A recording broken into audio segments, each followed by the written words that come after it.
Welcome back to another episode of Real Talking ELT. Hang on, let me just check my phone while we're doing this too. So today I'm going to be talking about, is CELTA the right step for you?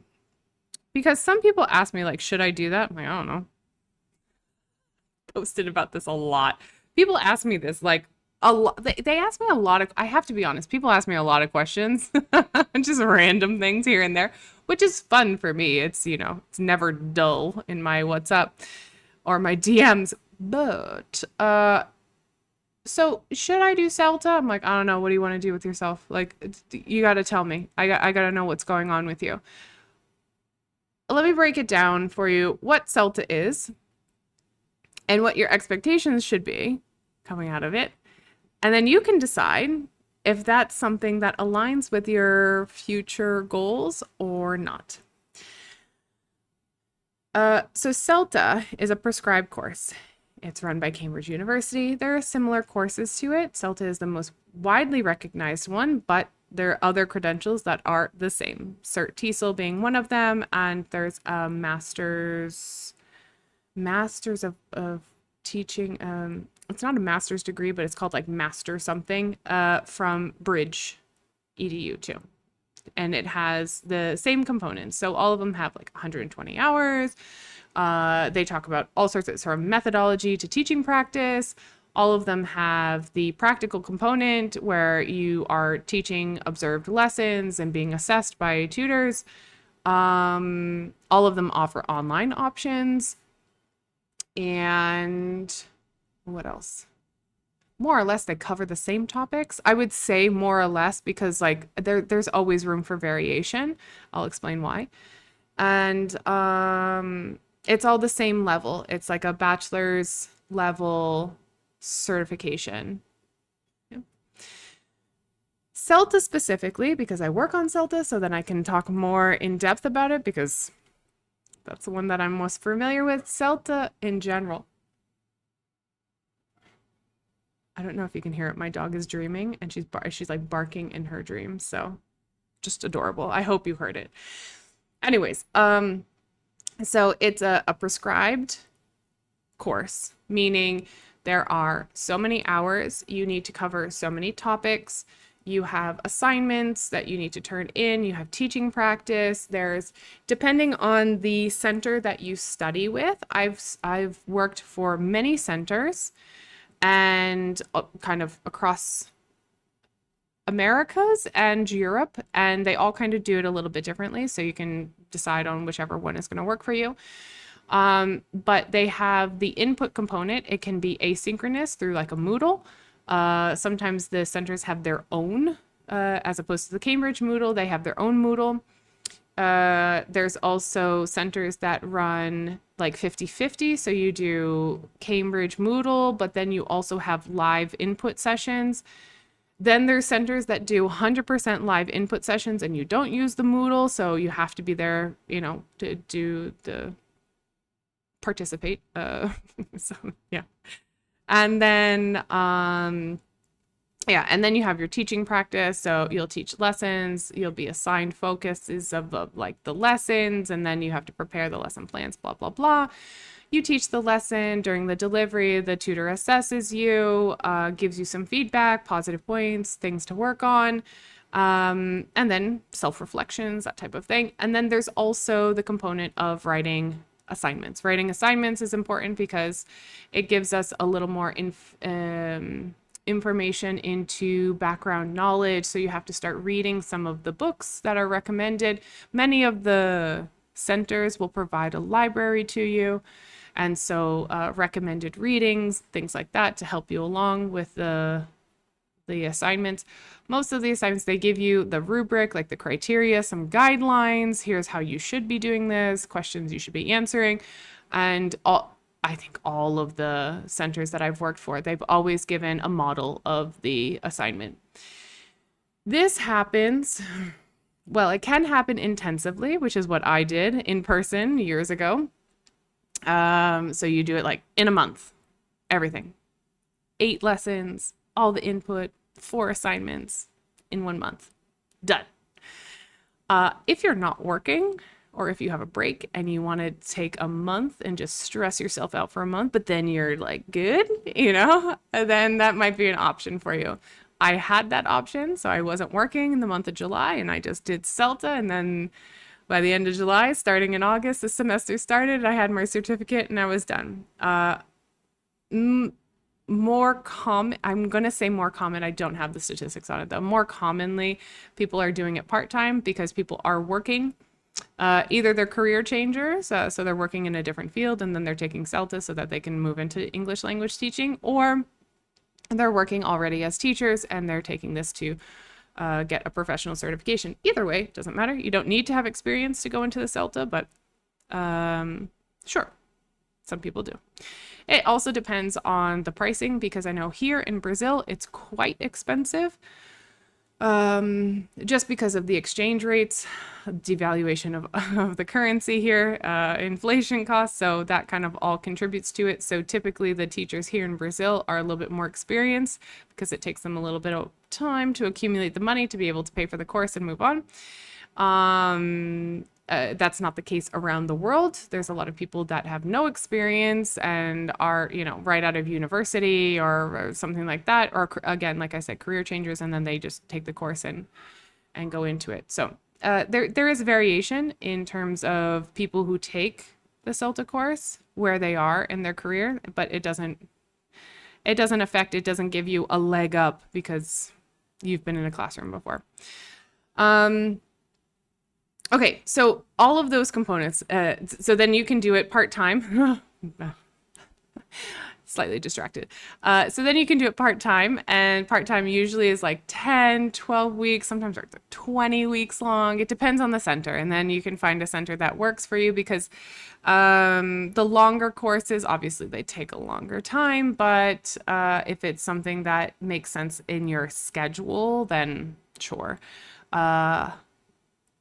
I'm just the type of person that let's just like get things done. I don't like when it takes too long. So me personally, I did the intensive course. I think it was probably too intense. I'm gonna be honest for me, because I was also like, living in a foreign country just for a couple of years. I didn't really speak very well, so I was like commuting and stuff and dealing with the secretaries at the school that I couldn't like really communicate with them, and I was new in the school that I was working at, so I was still kind of like trying to figure out who's who there. And then, I didn't even talk to my husband for a month. I think it was just like radio silence. I mean, I was doing lesson planning at 1 o'clock in the morning, crying because I was so tired but couldn't fall asleep. It was that whole thing. It's slightly traumatic for me, but it's because also my personality. I'm a super anxious person. I like to have everything prepared. I like to be very, very organized, and so I probably put more pressure on myself than necessary, but that's kind of how I roll through things. Life in general, I think. Okay, so then you can do the part-time one. The part-time one typically is better because is better for people that need to have a little bit more time. They can't dedicate like full days because they're working or doing whatever, which is totally normal. So it's better for that type of person, that profile of person. And then you have a little bit more time preparing, like, for example, during the week, you'll be doing some of the input sessions, whether it's on Moodle or whether it's live input sessions. And then you'll also be working on preparing your materials, preparing your lesson plan, and doing a little bit of work. So you're doing multiple things at the same time. But it's a little bit less hectic. I'm going to say less hectic because it really depends on your personal schedule. Okay, but is it the right step for you? That's the question. CELTA is a teacher certification, meaning it's a qualification that you have for practice. Like it's practical. So you can go off and get your bachelor's degree, and then you can go with a bachelor's degree in TESOL or education or English or whatever. You could go into the classroom, or you could go into academia, or you could go into some tangential area of education. But CELTA is for people who want to be in the classroom. If you don't want to be in the classroom, CELTA is not right for you. because it's literally training you to be in the classroom. That is what CELTA is. It's right for anyone. So you can have, I've had candidates who have 20 years of teaching experience, 20 years. And I've had candidates with 0. I've had candidates that are young and doing, a career for the first time. And then I've had older candidates that are career changers. I'm talking like mid 50s, career changers trying to get into English language teaching. CELTA is like a warm hug for everybody. Not necessarily the course, but it like embraces everyone. You don't have to have years of experience. You can have no experience. You can have years of experience if you want, because you need to have the certification, because it does open a lot of doors. The main point is, it's a prescribed course. You're going to learn based on what Cambridge determines to be the initial stages, the foundation of teaching English internationally. Teaching English internationally. Now, after you go through the course and then you say, well, my teaching context is different. My students are yep, okay, that's fine. It's a prescribed course for people who want to teach English internationally. So it's not talking about, oh, you're going to teach English in South America, so then you're going to do it this way, this way. No, just internationally. Is it going to teach you any and everything under the sun about teaching English? No. Also, no. Foundational course.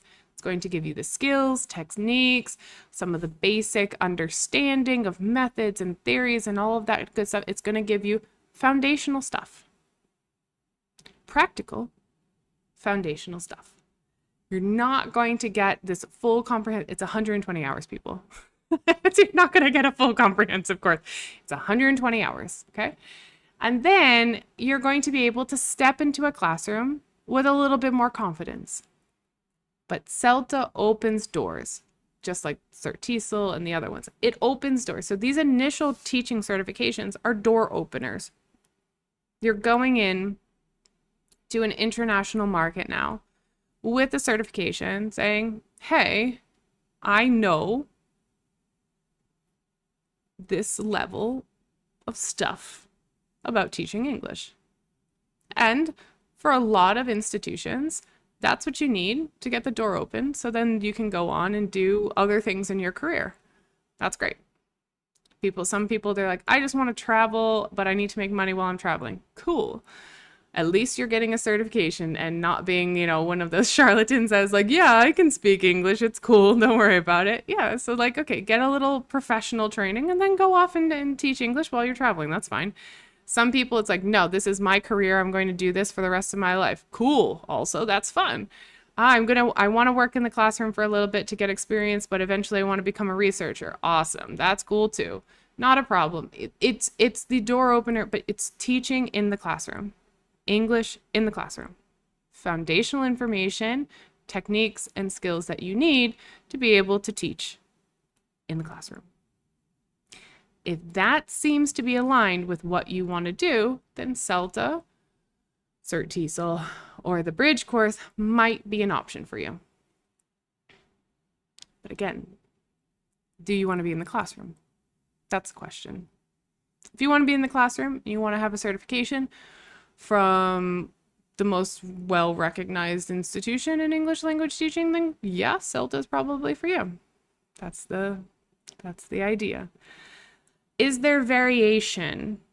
The other question. Should I do CELTA and where should I do it? There is variation of the experience that you have depending on the tutors that you have. It just is the nature of the course. Everyone kind of has their own style. So you can have it's not like positive or negative. It just depends on your own kind of personal style of like, what's the dynamic like. So what I would say is I would do a little bit of research about the institution that you're going to study with. Who are the tutors? What are their credentials? And if they have things online of interviews of the tutors, or if the tutor has their own like LinkedIn page or Instagram or TikTok or something like that, where you can see a little preview of kind of the style of the tutor. And if that's like something you're interested in, I would do that. I would definitely do that. I would definitely look into and say, like, who am I going to be working with?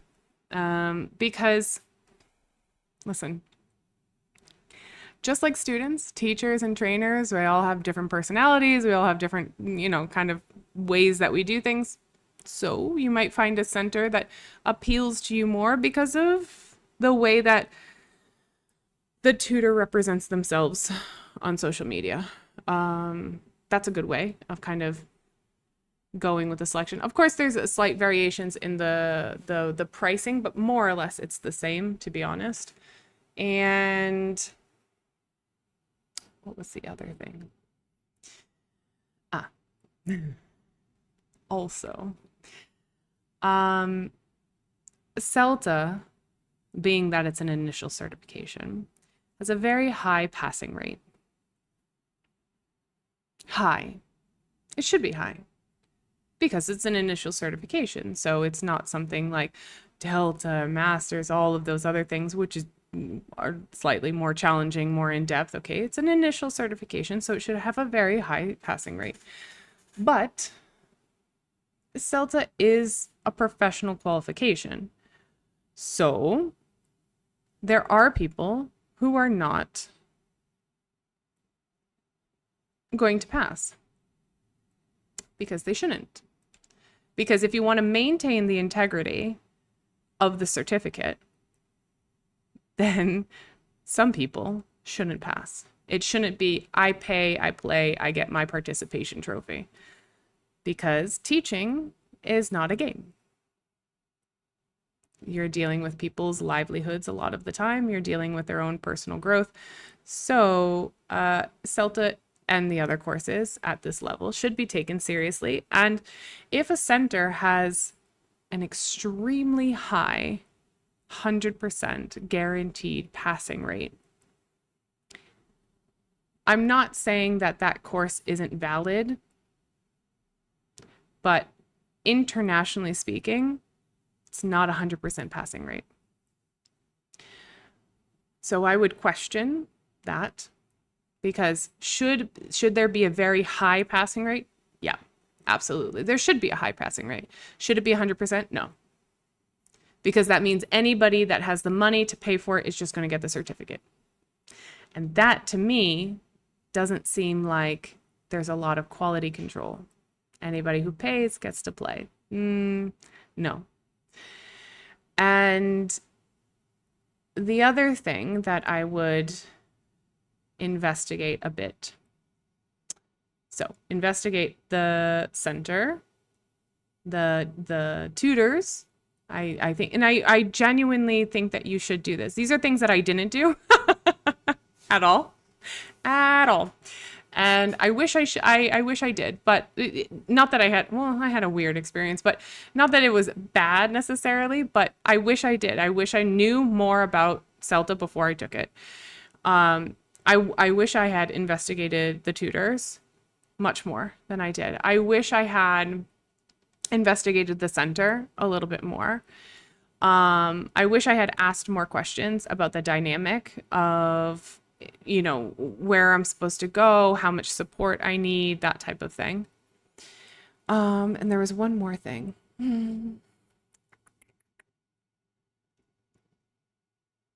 I forgot. I was like talking about my bullets, and then I had some other thing that like popped up, and then yeah. Oh, is that this one is for, so CELTA and the other two, I believe, are for more geared towards adults, because the volunteer students that you're teaching in the courses have to be 18 and over, which means that if you need something that's more focused on young learners or teens, this is not the course for you. Meaning this course is not going to deliver that content for you. Sometimes they do, because there's like these additional modules that you can then access, usually on the Moodle, or the center provides the materials. There's all sorts of other things, but oh, I remember the other thing too. Benefits. I'll rewind if I forget. But yeah, so like young learners and teens not included in the course, the core aspect of the course. Sometimes you have it as like an additional training afterwards, but sometimes it's business English, sometimes it's teaching online, one-to-one, young learners. It can vary. So those types of things, you would probably need to get like a micro credential afterwards. At a place like Bridge, International House, those types of places have micro credentials that you would be able to then go and specialize into that. Benefits. Some centers offer additional benefits as opposed to just the CELTA course. One of the centers that I recently hooked up with, I think they do a fabulous job, and they offer additional, actually two of the centers. Is it two? Hang on, let me think of the other ones. Yeah, it's two of the centers that I work. They offer additional benefits. One of them is a paid add-on. So you can pay for an additional micro certification, which if you want to be certified in something else, nice, because it's like at a discounted rate. You do the CELTA and then you have access to it for a specific amount of time afterwards. And you get to work with the tutors that you were working with, so you already kind of have a relationship with them. Nice. The other one has it as a freebie bonus that you get one micro credential in online teaching and technology, which if you want to go into online teaching and technology, like that's quite a nice little freebie. So you pay for the CELTA course and then you get this additional, yeah, I think it's free for some reason. If I'm not mistaken, it might be a very small fee, but I think it's free. Then you have for 6 months afterwards or something like that, you get access to this, and then you get another micro credential. So there's some centers that offer something else, a little bonus, a little benefit.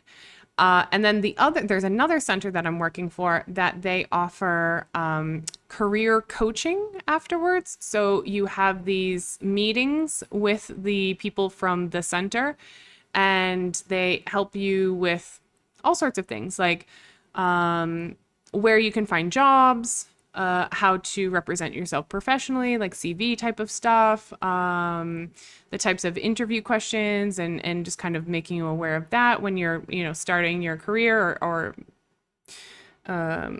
changing professions. There's like a whole network type of thing. You receive job listings and stuff like that. And so they offer that as a free service on top of paying for the CELTA course. Okay. Summarizing. So CELTA is practical. If you want to be in the classroom, that's the course for you. There are a bunch of different ways that you can do it. Face-to-face, online, blended, Moodle from Cambridge, Moodle from the school or from the center, in 100% live input sessions, asynchronous input. It's a whole different way. So you gotta ask questions on how is it delivered? What's the dynamic? If you want to be in the classroom, it's the door opener. Yeah, it's kind of like the basic certification that you need to have nowadays to work internationally. Recommendations: investigate the center, investigate the tutors, ask about benefits, and see if there's like professional networking afterwards, because that's very important as well. I think that's it. Those are things that I wish I knew. Wish I knew. I went into CELTA very naive, very ignorant about the process. And I was just like, all right, let's do this. And then I learned what CELTA was. Like,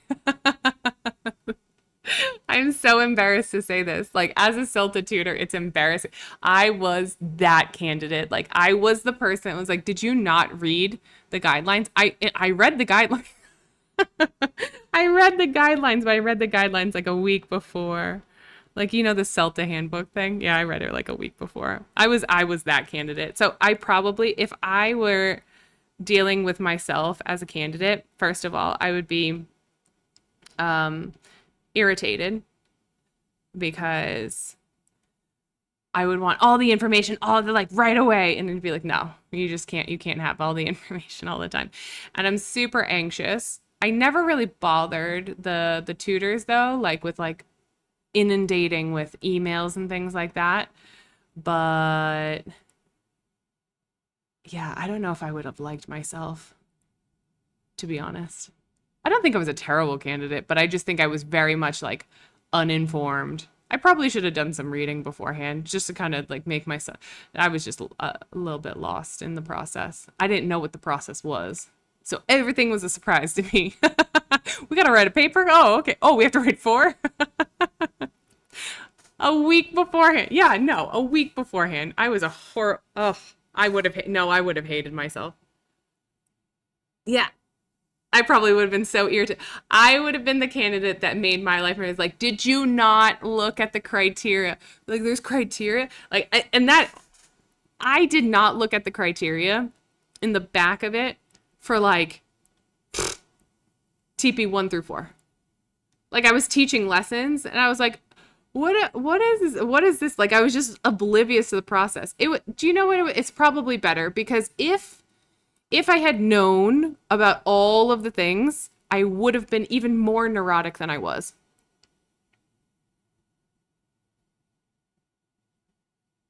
Yeah, I don't think I would have liked myself very much. It's not that like tutors don't like, okay, not that tutors don't like candidates. It's reflecting on me having to like, Kelly, did you not read, like, Kelly, go look. We gave you all of the information. It's in your packet. Like, are you not looking at your packet? Yeah, I don't think I would have liked myself. Like, where is that? Like, imagine like anxiety, but also ignorance, like that in that combo. Read the stuff that the center gives you. That's okay. That's my last recommendation is read the stuff that the center gives you. I got a packet actually. Let me see if I can find it. I think it's back in the other one. They gave us a packet of like, okay, here's how you should do things and like lesson frameworks, blah blah blah. Okay. So then I was like, all right, well, I'm not teaching reading, so I don't have to like. And I would just like I would look at frameworks before I taught that lesson, like before, like, oh, tomorrow you're teaching. I think it's the nature of the intensive course too. I didn't realize that I was going to be teaching every day. First things first. Motorcycle. First thing third, I didn't realize that I was going to be teaching every day, and I was going to be up to like 1, 2 in the morning preparing lesson plans and all of that good stuff. And you having to print it out. I did it face to face. So anybody who did face to face, you know how I have like the paper slips, and then you have to think about the desk and stuff like that. So I was like neurotic about all of that stuff, and then I just, for whatever reason, I think I just blacked out. I don't know. I didn't even realize I had to write papers. It's probably best that I didn't. They just said, okay, now you have to do this. Okay, I'm going to do that. Like, I just kind of, I think I went into like boot camp mode where the tutors were like the drill instructors, and they were just like, Pennington, do this. Okay. And then just do it this way. Yep. Okay, I'm going to do it that way. I think actually probably it worked in my favor because I wasn't super stressed out about another thing I had no idea about was that you could get like pass B, or pass A. No idea. Didn't know about the grading. I was like, I'm going to get a certificate or I'm not going to get a certificate. That was in my brain.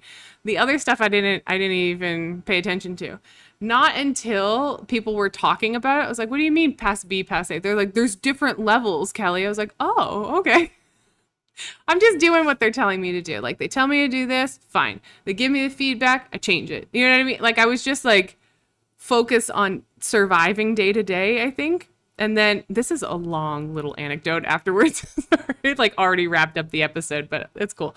Um, and I just kind of followed their instructions, and I think it worked out for me because we, when I had my stage two, uh, I had a stage two.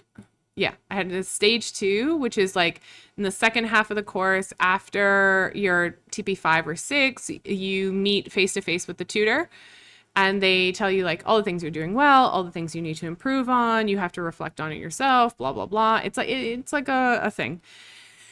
Anyways, you get like 10-15 minutes with a tutor and they kind of tell you like where you're situated.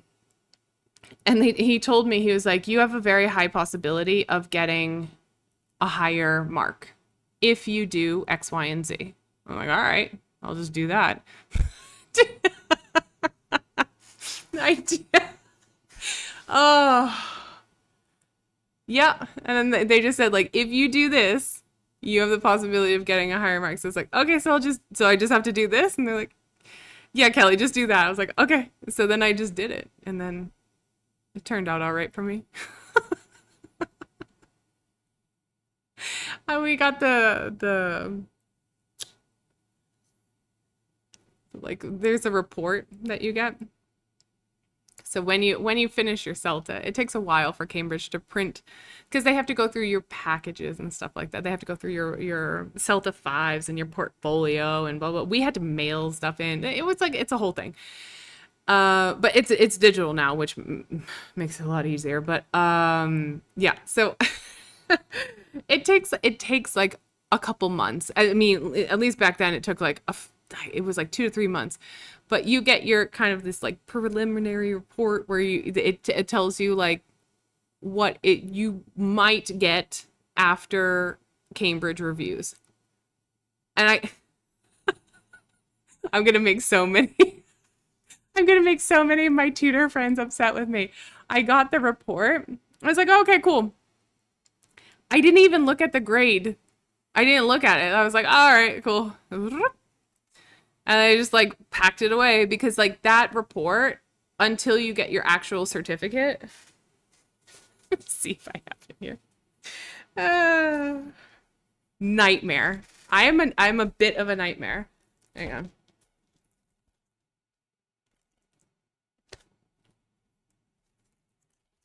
One second. I like lesson observations and oh goodness.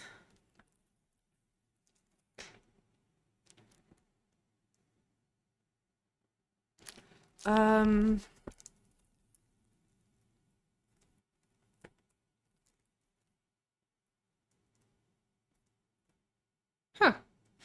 I didn't even remember if I passed on the first or passed on the second. No, anyways, yeah, the report it should be here. I didn't save it though. Anyways, the report, I didn't look at the grade.